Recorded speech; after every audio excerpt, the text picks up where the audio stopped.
வசனமாக ஆமோஸ். तीसरा वचन हम पढ़ेंगे यूहन्ना का किताब யோவான் எழுதின சுவிசேஷம் उसका 19वां अध्याय 19வது அதிகாரம் 26वां वचन। 26வது। जब यीशु ने अपनी माता और उस चेलों को जिससे वह प्रेम रखता था पास खड़े देखा तो अपनी माता से कहा, हे नारी, देख ये तेरा पुत्र है। அப்பொழுது இயேசு தம்முடைய தாயையும் அருகே நின்ற தமக்கு அன்பாயிருந்த சீஷனையும் கண்டு தம்முடைய தாயை நோக்கி, ஸ்திரீயே, அதோ உன் மகன் என்றார். பின்பு அந்த சீஷனை நோக்கி, அதோ உன் தாய் என்றார். அந்நேரம் முதல் அந்த சீஷன் அவளை தன்னிடமாய் ஏற்றுக்கொண்டான். प्रभु इस वचन पे ये बता रहा है, இந்த வார்த்தையில இயேசுவானவர் இதை சொல்ல விரும்புகிறார்। दो बातों को यहाँ पर बताया गया है। ரெண்டு காரியத்தை கர்த்தர் சொல்லுகிறார்। एक, प्रभु का जो वचन है वो भी पूरा हुआ है। ஒன்று, தேவன் தன்னை குறித்து சொன்ன காரியங்களை எல்லாம் நிறைவேற்றுகிறார்। और प्रभु एक दुनिया की रीति की जिम्मेदारी को पूरा करता है। இரண்டாவது, உலக பிரகாரமான ஒரு கட்டளையை அவர் நிறைவேற்றுகிறார்। दुनिया के रीति पे अगर देखा जाए, உலக பிரகாரமாக நாம் பார்க்கும்போது आज्ञा 10 आज्ञाओं में से அவர் கொடுத்த 10 கட்டளையில एक आज्ञा यह भी है ஒரு கட்டளை இப்படி சொல்லுகிறது कि अपने माता पिता का आदर करना है। நீ உன் தாயின் தகப்பனையும் நீ ஆதரிக்க வேண்டும்। साधारण दुनिया के रीति पे देखा जाए உலக பிரகாரமா சில காரியத்தை तो பார்க்கும்போது हर परिवार के अंदर ஒவ்வொரு குடும்பத்திலும் कोई माता पिता है तो उनका देखने का अधिकार उसके बड़े भाई को या बड़े जो घर के बड़े व्यक्ति हैं उसको दिया जाता है। உலக பிரகாரமா இருக்கிற மூத்தவனுக்கோ மற்ற பிள்ளைகளுக்கோ தன்னுடைய தாயின் தகப்பனையும் கனம் பண்ணக்கூடிய ஒரு பொறுப்பை கர்த்தர் கொடுத்திருக்கிறார்। दुनिया के रीति से देखा जाए तो यीशु उस घर का एक बड़ा लड़का है। உலக பிரகாரமா பார்க்கும்போதும் கூட ஆண்டவர் அந்த குடும்பத்துல முதல் பிள்ளையாக பிறந்தார்। और वही उस परिवार को अब तक संभालता आया है। இதுவரைக்கும் கர்த்தரே அந்த குடும்பத்தை காப்பாற்றி வந்தார்। ज्यादातर हम देखते हैं यीशु के साथ ही उसकी माता रहती है। எப்பொழுதுமே இயேசுவானவரோட தான் அந்த தாய் இருந்திருக்கிறார்। और कुछ समय पर वो यीशु कुछ समय पर कोई किसी के घर पर यीशु को देखभाल करने के लिए वो यीशु ही छोड़कर जाता है। இயேசுவானவர் கூட சில நேரத்துல அந்த சகோதரியை விட்டுட்டு இவர் தனியாக ஊழியத்துக்கு போகிறார்। लेकिन अब जब उसका आखिरी समय आ रहा है, இயேசுவானுடைய கடைசி நொடி வரும்போது वहां पर भी वो उसी आज्ञा को पालन करने के लिए இயேசுவானவர் அதே கட்டளையை நிறைவேற்றும்படியாக और वहां पर वो अपने चेले से कहता है, அவர் தன்னுடைய சீசனை பார்த்து பேசுகிறார்। अपनी माँ को देकर कहता है, हे स्त्री, அந்த ஸ்திரீயையும் பார்த்து கர்த்தர் பேசுகிறார் कि ये तेरा बेटा है। தாயே, அது உன்னுடைய மகன் என்று।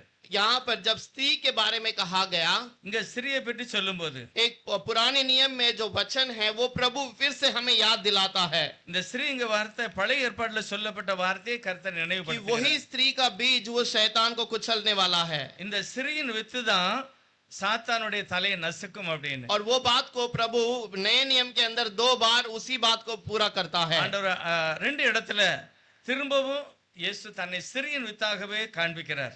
एक पहली बार जब वो काना के शादी के घर पर था, கானா ஒரு கல்யாண வீட்லயும் கூட இயேசுவானவர் இந்த வார்த்தையை சொல்லுகிறார்। तब भी यीशु कहता है, स्त्री तेरा और मेरा क्या रिश्ता है करके पूछता है। ஸ்திரியே, இந்த கல்யாண வீட்ல உனக்கு எனக்கு என்ன பிரச்சனை என்று। और यहाँ पर भी प्रभु उसी बात को दोबारा बताता है। இங்கேயும் கூட இயேசுவானவர் தன்னை ஸ்திரீயின் வித்தாக காண்பிக்க ஸ்திரியே என்று சொல்லுகிறார்।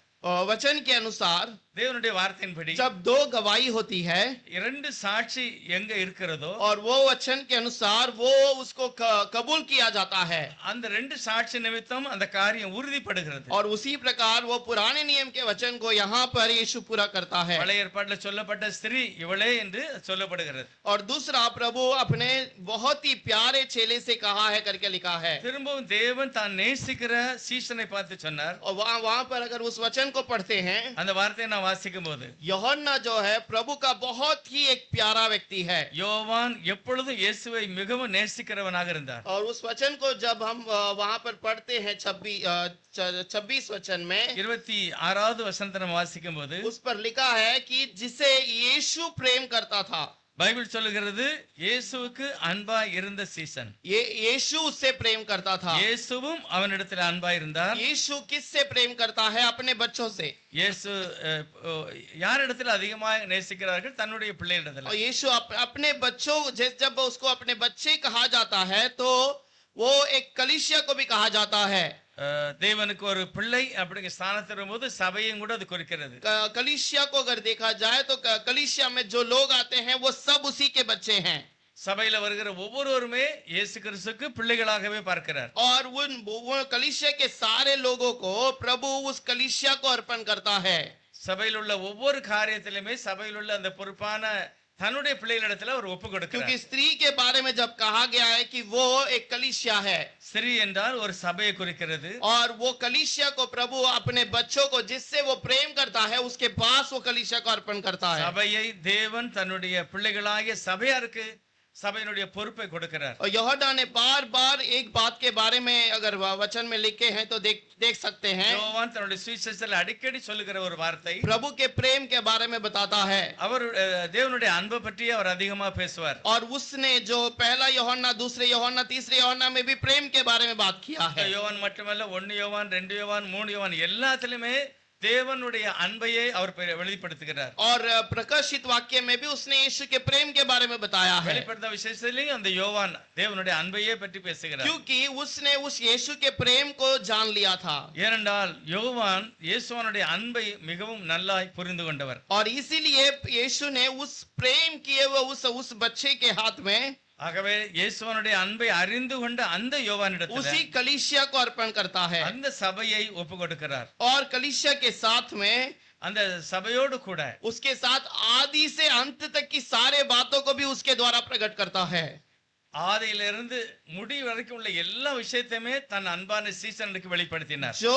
जो भी बहुत पहले जो चेले रह चुके हैं, जो भविष्यवक्ता रह चुके हैं, நிறைய சீசர்கள் இருந்தாங்க, தீர்க்கதரிசிகள்லாம் இயேசுவனுக்கு இருந்தாங்க. उनसे भी बढ़कर बातों को यूहन्ना को प्रभु ने प्रकाशित ஆனா दिया है. எல்லாரை காட்டிலும் அதிகமான ரகசியங்களை வெளிப்படுத்தினது யோவானுக்கு மட்டுமே. क्योंकि उससे वो अधिक प्रेम करता था. ஏனென்றால் தேவன் அவனிடத்தில் மிகவும் அன்பு கூர்ந்தார். और वो भी प्रभु को बहुत अच्छा प्रेम करता था. யோவானும் அதிகமா இயேசுவானவரை இடத்தில் அன்பாக இருந்தார். और इसी वजह से प्रभु ने अपने कलीसिया को उसके पास अर्पण किया है. ஆகவேதான் சபையில் உள்ள எல்லாவற்றையும் தன்னுடைய பிள்ளையாகிய தம்முடைய பிள்ளைகளுக்கு ஒப்பு கொடுத்தார். और उस वचन की अगर आगे पढ़ते हैं, இன்னும் நாம் அந்த வசனத்துக்கு அடுத்து பார்க்கும்போது वहां पर लिखा है कि यीशु ने उसकी माता को तुरंत अपने घर ले गया है करके. யோவான் உடனே அந்த தாயை, அந்த ஸ்திரியை தன்னிடமாய் சேர்த்து கொண்டார். वो अपने घर पर ले गया है करके लिखा है. அவளை தாயாக தன்னுடைய வீட்டுக்கு அழைத்து சென்றார். कलीसिया को जब हम अपने घर पर ले आते हैं, எப்பொழுது சபையை நம்ம வீட்டுக்குள் கொண்டு வருகிறோமோ इसका मतलब हमारे घर के अंदर स्तुति और आराधना होनी चाहिए. அந்த சுதியும் ஆராதனை நம்ம வீட்டுக்குள்ள இருக்க வேண்டும். नीति वचन पे लिखा है, நீதிமொழிகள் எழுதியிருக்கிறது, धर्मी के घर पर हमेशा स्तुति और महिमा होती है. நீதிமானுடைய வீடுகளில் எப்பொழுதும் துதியும் ஸ்தோத்திரமே இருக்கும். और उसके घर के अंदर उद्धार की आवाज गूंजती है. அப்படிப்பட்ட வீட்டுக்குள்ள விடுதலையின் செய்தி இருக்கும். और वो धर्मी कब हो जाते हैं हम? எப்பொழுது ஒரு மனிதன் நீதிமானாய் மாறுகிறார், जब वो यीशु का प्रेम हमारे ऊपर है. எப்பொழுது இயேசு கிறிஸ்துவின் அன்பு நம்ம மேல இருக்கோ அப்பொழுதுதான் और उस धर्मी के घर पर அந்த நீதிமானுடைய सारा வீட்டுல आशीष भी भरा रहता है. எல்லா ஆசீர்வாதமும் நிறைவாய் இருக்கும். और हम जिस वचन के अंदर ये दो चीज हम पहचान सकते हैं. இந்த வார்த்தையில ரெண்டு காரியத்தை நான் புரிந்து கொள்ளலாம். एक, प्रभु अपने बातों को पूरा करने के लिए अपने वचन को जो वचन का पूरा अधिकार करने के लिए बातों को बताता है. இந்த भविष्यवाणी पूरा करने के लिए இயேசுவானவர் தன்னை குறித்து சொல்லப்பட்ட சகல வார்த்தைகளையும் தீர்க்க தரிசனத்தை நிறைவேற்றும்படி இதை செய்தார். दूसरा, उसको दिया गया वो नियम को भी पूरा करता है. இரண்டாவது, அவர் கொடுத்த கட்டளைகளையும் கூட அவர் நிறைவேற்றுகிறார். और प्रभु इस वचन के द्वारा हमारे घर के अंदर भी उसकी आशीषें होने के लिए, இந்த வார்த்தைகளின்படி நம்முடைய வீட்டுக்குள்ளும் கூட அதே ஆசீர்வாதத்தை நான் பெற, जब हमारे घर के अंदर स्तुति महिमा होती है, நம்முடைய வீட்டுக்குள்ளையும் கூட துதியும் ஸ்தோத்திரம் இருக்க வேண்டும். और वैसे ही प्रभु का उद्धार भी हमारे घर के अंदर से बहनी நம்முடைய चाहिए. வீட்டுக்குள்ளையும் கூட அதே ஆசீர்வாதம் இருக்க வேண்டும். प्रभु इस वचन द्वारा हमें आशीष करे. கர்த்தர் இந்த வார்த்தையின் மூலமாக ஆசீர்வதிப்பாராக. हम प्रार्थना करेंगे. धन्यवाद करते हैं प्रभु, इस दोपहर के समय पे प्रभु आपके वचन को ध्यान करने के लिए आपने मौका दिया, इसलिए आपको धन्यवाद. इस समय पे प्रभु हमने जो वचन पढ़े हैं, जो वचन के अंदर से जो बातों को हमने सीखा है, उसे हमें स्वीकार करने के लिए, हमें समझने के लिए आप मदद कीजिए.